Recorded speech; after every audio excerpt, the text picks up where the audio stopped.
بسم اللہ الرحمن الرحیم۔ یہ 557 ہجری کی ایک خاموش رات تھی۔ مسلمانوں کے تاریخی ملک شام کے دارالخلافہ دمشق پر اندھیرے کا راج تھا۔ ہر طرف ایرانی نے ڈیرے ڈال رکھے تھے۔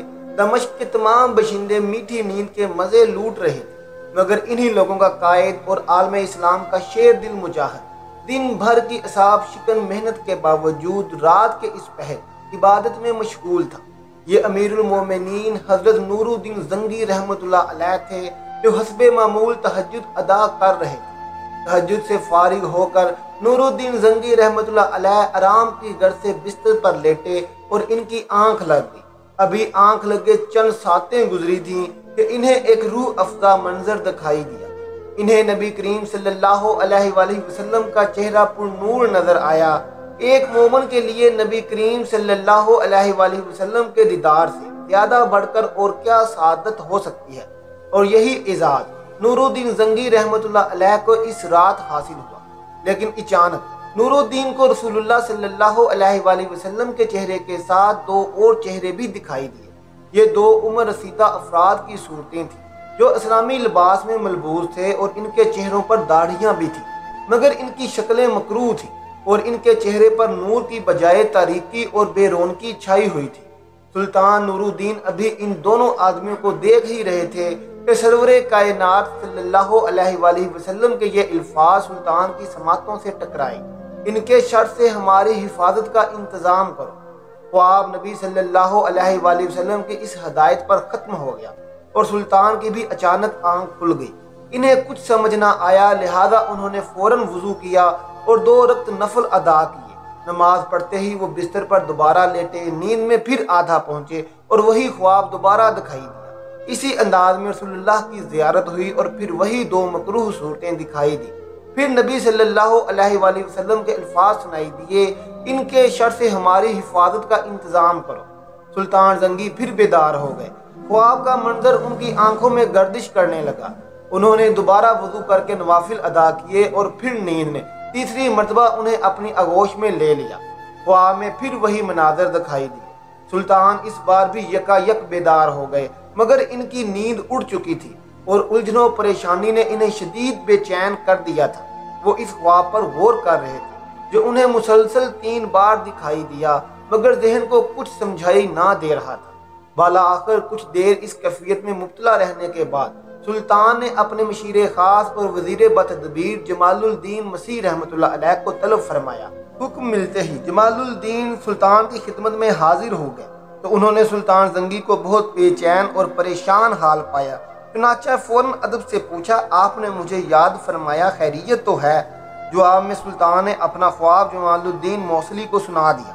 خواب سن کر جمال الدین موصلی گہری فکر میں ڈوب گئے۔ سوچنے کے بعد انہوں نے کہا: لگتا ہے کہ مدینے میں کوئی اہم واقعہ پیش آنے والا ہے۔ آپ کو اپنا خواب پوشیدہ رکھنا چاہیے اور فوراً مدینہ روانہ ہونا چاہیے۔ سلطان زنگی نے جمال الدین کی اس بات سے اتفاق کیا اور مدینہ روانگی کے لیے تیاری کا حکم دے دیا۔ رات کا آخری پہر ڈھل رہا تھا۔ اللہ اکبر اور دمشق کی فضائیں اس وقت فجر کی اذان سے گونج رہی تھیں۔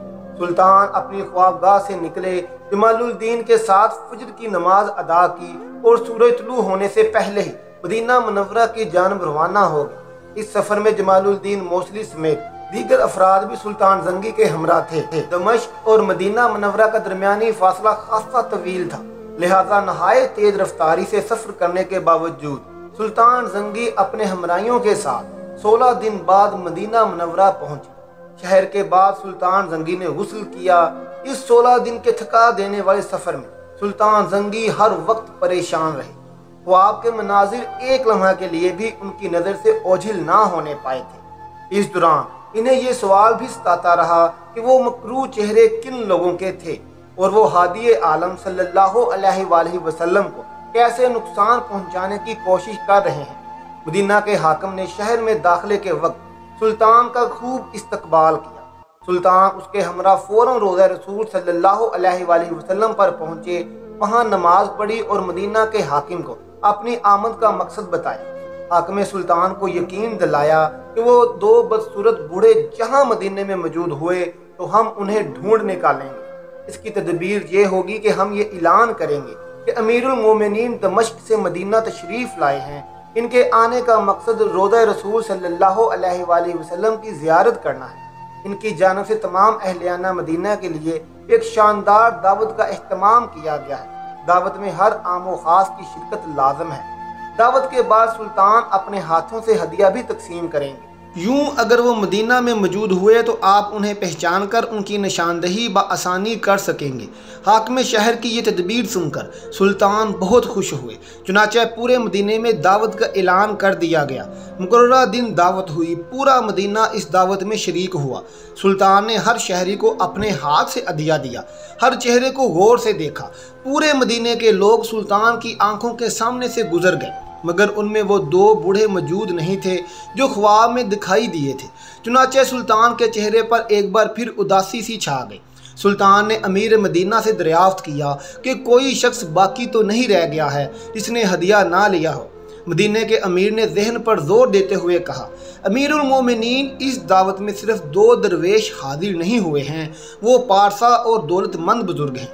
وہ کسی سے کچھ نہیں لیتے بلکہ ہر وقت صدقہ خیرات دیتے رہتے ہیں۔ یہ سن کر سلطان پریشان ہو گئے۔ انہوں نے فوراً ان دو درویشوں کو طلب کیا۔ وہ دونوں آ گئے۔ سلطان نے جب نظر اٹھا کر دیکھا تو وہ وہی بوڑھے تھے جن کی جانب خواب میں اشارہ کیا گیا تھا۔ سلطان نے ان سے پوچھا کہ تم کہاں سے آئے ہو؟ تو وہ کہنے لگے، ہم دیار مغرب سے حج کرنے آئے تھے۔ سلطان نے انہیں گھورتے ہوئے پوچھا، سچ سچ بتاؤ؟ تو دونوں نے پھر وہی جواب دیا۔ تو سلطان نے حاکم مدینہ سے پوچھا، یہ دونوں کہاں ٹھہرے ہوئے ہیں؟ یہ دونوں بڑے سخی اور عابد بزرگ مشہور تھے۔ ہر صبح جنت البقیع کی زیارت کو جاتے تھے، روضہ اقدس پر سلام عرض کرتے تھے۔ سلطان جب ان کی رہائش گاہ پر پہنچا اور جائزہ لیا تو وہاں بہت سامان، قرآن مجید کے چند نسخے اور چند نصیحت کی کتابیں پڑی تھیں۔ ایک چٹائی بھی موجود تھی۔ سلطان چٹائی کی جانب بڑھے تو ان دونوں بوڑھوں کا رنگ اڑ گیا۔ سلطان نے چٹائی اٹھائی تو سب یہ دیکھ کر حیران ہو گئے کہ چٹائی کے نیچے سرنگ کھودی ہوئی ہے۔ یہ سرنگ روضہ رسول صلی اللہ علیہ وآلہ وسلم تک جا رہی تھی۔ ان دونوں بوڑھوں کو فوراً گرفتار کر لیا گیا۔ دونوں نے جو درویشی کا نقاب اوڑھ رکھا تھا اب وہ اتر چکا تھا۔ تھوڑی سی مار کے بعد انہوں نے اقرار کر لیا کہ وہ عیسائی جاسوس ہیں اور انہیں ایک سازش کے تحت عیسائی حکمرانوں نے یہاں بھیجا تھا، اور ان کا منصوبہ یہ تھا کہ ان کے ذریعے روضہ رسول صلی اللہ علیہ وآلہ وسلم تک ایک سرنگ کھدوا کر حضور صلی اللہ علیہ وآلہ وسلم کے جسم مبارک کو چرا لیا جائے۔ نعوذ باللہ، دونوں نے یہ بھی تسلیم کیا کہ وہ رات کو سرنگ کھودتے تھے اور مٹی چمڑے کے کھیلوں میں ڈال کر قبرستان میں پھینک دیتے تھے، اس لیے روضہ رسول صلی اللہ علیہ وآلہ وسلم کے قریب رہائش اختیار کی تھی۔ دونوں عیسائی سرنگ کھودتے کھودتے حضرت عمر فاروق رضی اللہ تعالیٰ عنہ کے مدفن تک پہنچ چکے تھے۔ یہ بھی کہا جاتا ہے کہ جب دونوں روضہ رسول صلی اللہ علیہ وآلہ وسلم کے قریب پہنچے تو آسمان سے گرجنے کی آوازیں آنے لگیں اور ایسا شدید زلزلہ آیا کہ پہاڑ ہلنے لگے، مگر اسی رات سلطان ان کے مکروہ عزائم روکنے مدینہ پہنچ چکے تھے۔ دونوں بوڑھوں کو سلطان کے حکم کے مطابق موت کے گھاٹ اتار دیا گیا۔ انہیں روضہ اقدس صلی اللہ علیہ وآلہ وسلم کے قریب ہی قتل کیا گیا۔ ان عیسائیوں کو جہنم رسید کرنے کے بعد سلطان خوب روئے اور زار و قطار روتے رہے۔ انہوں نے اللہ کا شکر ادا کیا کہ اس نے روضہ اقدس صلی اللہ علیہ وآلہ وسلم کی حفاظت کا اعزاز انہیں بخشا۔